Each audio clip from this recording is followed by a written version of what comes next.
আমাদের হাতিয়া উপজেলার আজকে বুড়িচর ইউনিয়ন, সোনাদিয়া ইউনিয়ন, সরেশ্বরী ইউনিয়নের আমাদের নেতাকর্মীরাদের বাড়িতে বিএনপি এবং আওয়ামী লীগের সশস্ত্র সন্ত্রাসীরা ধানের শীষের স্লোগান দিয়ে হামলা চালাচ্ছে, লুটপাট করতেছে এবং বিভিন্ন জায়গায় গোলাগুলি করতেছে।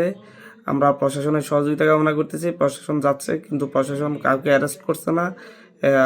এদেরকে এইভাবে পুরো হামলা চালিয়ে আতঙ্ক তৈরি করা হচ্ছে। মানুষজন খুবই ভীত সন্ত্রস্ত। এই দ্বীপ হাতিয়াতে সন্ত্রাসের রাজত্ব আবার কায়েম হয়েছে। সকল সন্ত্রাসীরা বিএনপির ধানের শীষের প্রার্থী মাহবুবুর রহমান শামীমের শেল্টারে হাতিয়াতে এসে এখন একসাথে তারা এই সন্ত্রাসী কার্যক্রমগুলো চালাচ্ছে।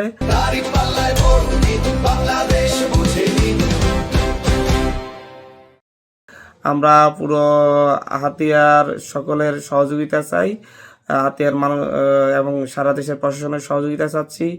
আমরা নির্বাচন কমিশনের কাছে আহ্বান জানাচ্ছি, অতি দ্রুত সন্ত্রাসীদেরকে আগামীকালকের ভিতর গ্রেফতার করুন, অভিযান চালান, না হয় হাতিয়াতে সুষ্ঠু নির্বাচনের পরিবেশ সম্ভব নয়।